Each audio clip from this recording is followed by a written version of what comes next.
Hey everyone, welcome to this game. This is Kerbal. This is one of my favorite games. This is going to be somewhat new for me. I haven't done any PC recording before, as you're probably well aware. So this is our general space station here. Got a flag it in the distance. There's an old airfield over there. Got a runway so we can launch our planes. Space plane hangar so we can build them. Vehicle assembly building, which is your general rocketry stuff. Launch pad where they take off, obviously. Tracking station to view the flights once they're up there. Research and development so we can grab more parts for our rockets. We have the astronaut complex where you hire new people. We've got the administrative building where you take on various missions. And that's about all there is to it. I think there's also mission control. So they do contracts. Admin, what do you do?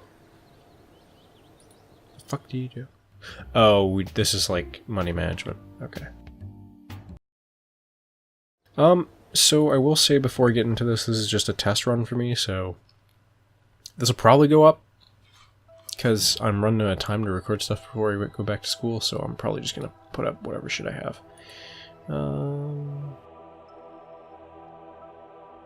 I don't know which of these I'm destroying, so hopefully it's all fine. When I do eventually sit down and play this for you guys and play through quite a bit, I'm going to be doing a science-oriented game, not a money-oriented game, because money's just it's not as hard, it's just not as fun.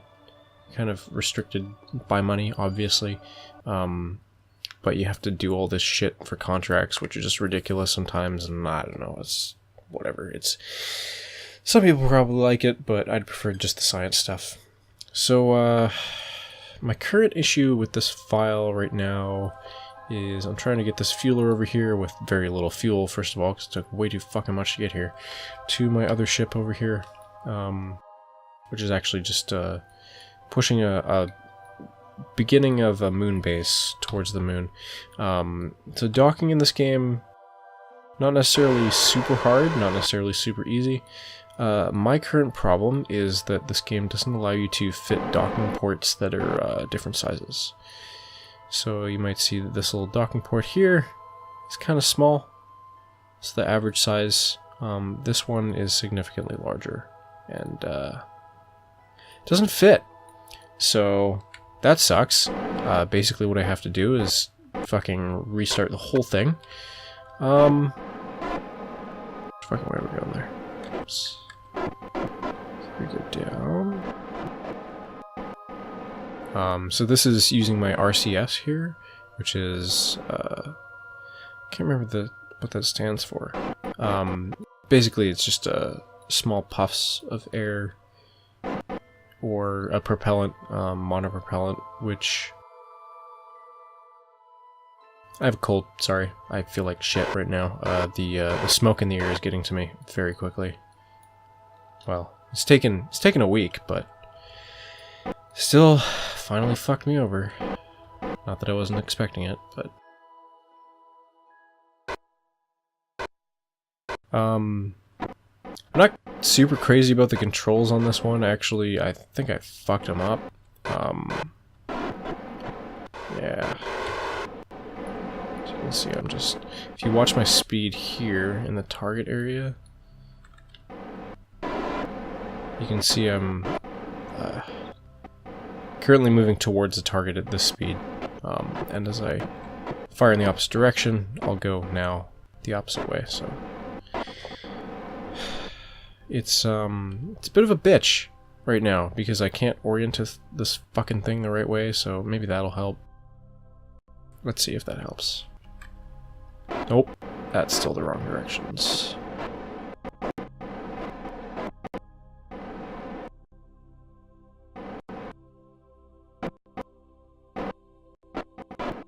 I think if I go a little bit more...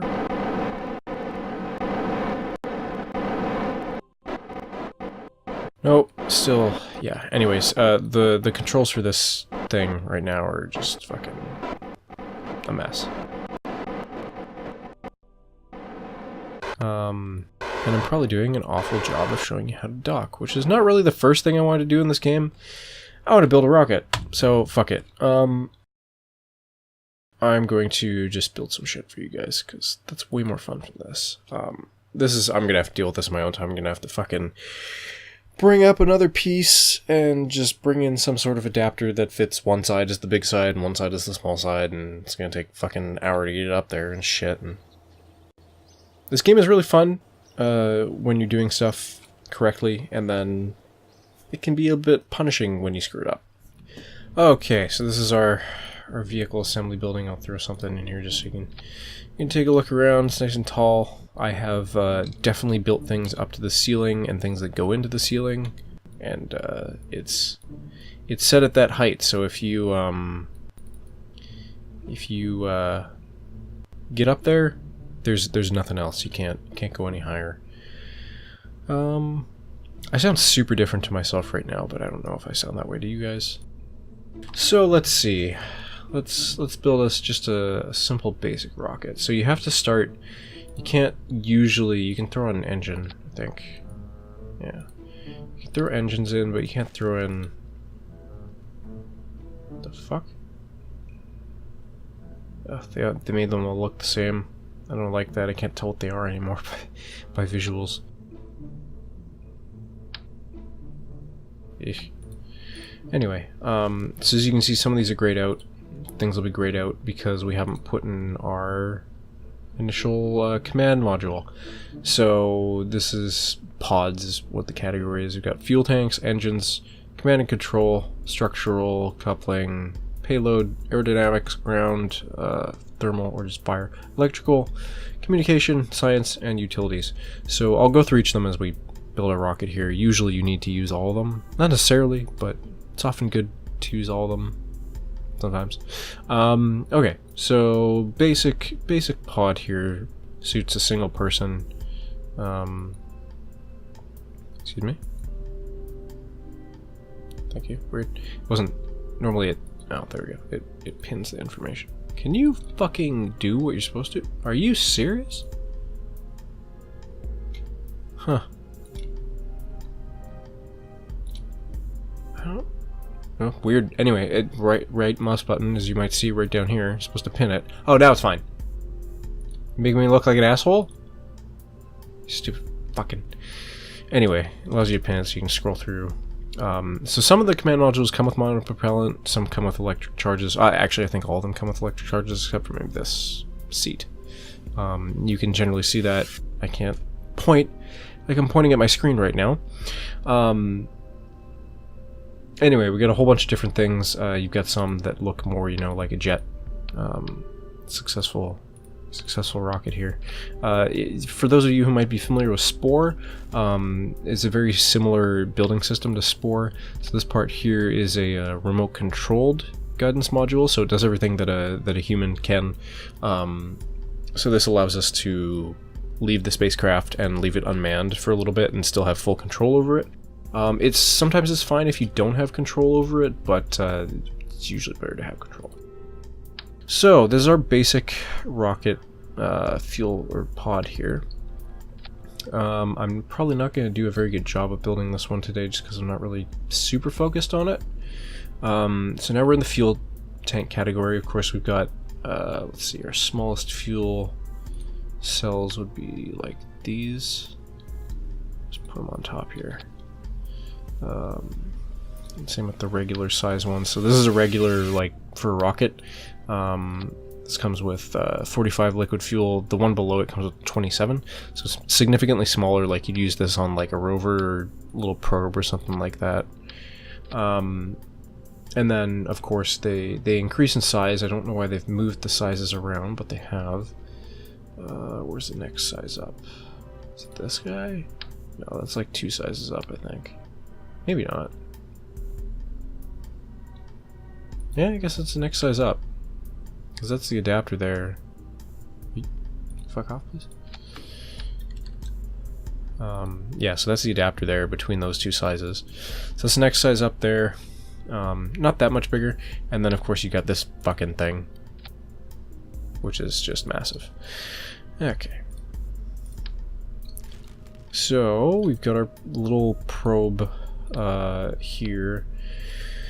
So what do we need? We need some fuel. If I'm just doing a simple basic rocket for you guys, I'll just throw a pod on here. Make it a little bit longer. Should be enough fuel to get something light enough into the air. We have a thrust to weight ratio here. This is a mod. This is called Kerbal Engineer Redux, KER for short. It's kind of the only mod I use. I think I've got two others. One of them might not be working right now. One is ScanSat, which makes things much easier to find landing spots, and it's cooler. I like it. Gives you visuals of the planets and stuff. We'll get into those when I have one. So this is the basic pod here. So these tanks, as you can see, they're the RCS. So what we have right now, this is a fucking massive one. They changed the colors and sizes of these ones too, so I don't know which ones are which anymore. It's been quite a while since I played this game, actually. I could put this right here, but I don't really like it there. Anyway, so they come in the 3 sizes as well, usually. With the massive one, of course. They don't come the next size up, though. This is like the really small one, the regular size and big, and then they don't have an extra large one as of yet. But they do have some alternatives down here, which I usually use. So this is like this is a little side tank of monopropellant here. And of course there's another small ball one, which honestly probably all we need for this. You can do some symmetry in the bottom left here. You'll notice this changes. And we can go from 1 to I think 8? 6, 8, yes. So I can just have 8 balls. That's great. I do like 3, sometimes 3 is cool. I'll put it a bit lower there to keep the center of weight a bit lower, center of mass. You can see that there actually, so it'll move up higher and lower as we go. Center of thrust is on, but we don't have that, nor do we have center of lift, or, well, aerodynamics. Anyway, I'm not a physicist. This is the most physics I've ever done in this game. Okay, so we got our monopropellant, so let's say that's enough for now. There's more things in here we can explore later. Let's throw an engine on. So these 2 engines here are the main kind of workhorses of this size. I'm not sure which one I prefer. There's also this one, but this one's like a low gravity engine. It has very little thrust, as you can see here. Our thrust to weight ratio isn't over 1. We need that ratio to be 1 or higher in order to get us off the ground. So putting on one of these regular engines gives it 2. So that's a good judge. The main difference between these two, one of them is heavier. This one is heavier. It's at 1.5 tons. The other one's 1.25. The difference will be in the thrust, and also this one has a vectoring range, which means that the black part where the engine actually fires can actually move. The other one, this one, has no range. So this makes the rocket much more maneuverable from the engine. You can add stuff like wings and other bits that'll help you get off the ground from that perspective. Okay, so I want to add some boosters, because every good rocket has a bunch of boosters on the side, help it get off the ground. But first we're going to go down to the coupling part. And we don't want to drag the boosters all the way into space with us. So, yeah, I'll do 3s again. And we'll put that right about there. And we'll pop this guy on, we'll pop 3 of them on. So now we got 3 boosters. They're mostly attached properly. It doesn't matter if it's like super proper as long as it's symmetrical. Should be okay. So we got 3 boosters here to help us get off the ground with our main engine there. To help get in the orbit. And normally what I like to do is I like to go to the aerodynamics section afterwards, after I put on boosters, and then I throw on some nose cones. You can do this one. It's 0.075, but this one's 0.03, so this one's significantly lighter. I usually just throw those ones on. I don't think there's any difference, honestly. No fuel crossfeed, but that's not a problem that I've ever had. Actually has a higher max temperature, so it's better, actually, I think. I don't know. That's usually the one I use. There's larger ones, of course. There's a massive fucking one here. Put that on top. Looks ridiculous. Again, it's for the different sizes. I didn't want this episode to be super long, but I want to get this fucking rocket off the ground. So we've got our couplers here. So these will fire. I'll explain this as we go. Aerodynamics. I could throw some more stuff on here, like just basic these things. So this helps you keep your rocket going straight. If you don't have them, sometimes it doesn't matter. It depends on the strength of the rocket. Depends on how fast you're going, and it depends on how much you want to fly in the atmosphere. If you wait until you're out of the atmosphere, those do nothing. Because there's nothing to influence the way you're flying except for thrust. So the wings mean nothing once you're out in space. They're good for when you're coming down to land on a planet or something, though. Nope. So just disconnected this briefly. We're gonna throw in a couple of these. These are they're called stabilizers. What are they called? They're called reaction wheels. That's what they are. I usually put 1 to 3 of them in there. They allow you to turn the rocket and move the rocket around when there's no thrust going through. Otherwise, it can be very difficult to move it around. The pilot only has so much control. This thing sometimes can control it as well. I'll throw on some of the RCS pods here just so we can show that off. You've already seen it. Structural is all structural stuff. We've got some adapters here. We've got struts. Struts we will put on because we always need struts. So this just allows you to stabilize your parts, because they will like wobble as you go up if they're not attached soundly. Coupling we don't really need. We've already gone over the little ejector here, which will pop those boosters off as we fly. Payload, not worried about. You can put in little service bays, open them up, put stuff in, but we don't really need anything from that this time. Aerodynamics we've done. Command and control we've done. Engines, yes, yes, yes.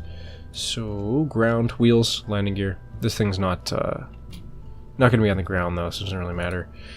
Thermal, you can throw on thermal shields to help it when it comes back in, and that will allow you to just shield it from the atmospheric re-entry. Doesn't help with the sun, unfortunately. I've twisted my headphones here. There we go. There's radiators. These come into play later when you're mining stuff. It's much more intricate. Batteries. Usually we want some batteries. I've got a bunch of different kinds of batteries, but we'll put the larger ones on there.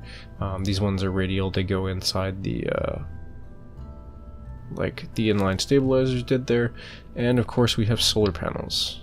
So I'll throw a couple of those on there. They open up when we get there. And that's electrics. There's some generators and stuff. There's massive solar arrays, which I usually use for the larger things. Boom. Communications. Sometimes it's good to have a little antenna. If you are playing on harder modes,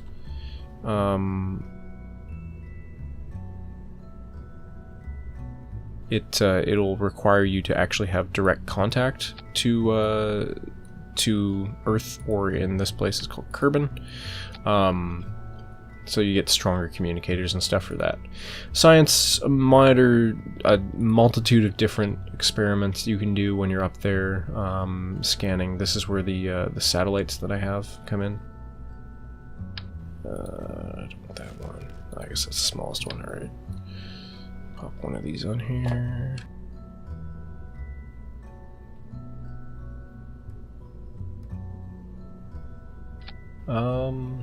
We got utilities. We always want parachutes.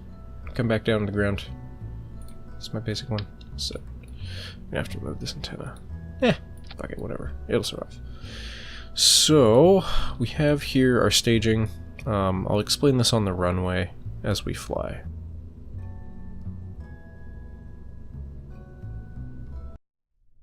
Alright, well, we've got our rocket set to launch here, and we will launch it in the next episode. Thanks for watching. I hope you guys enjoyed the super basics here of construction, and I'll see you next time.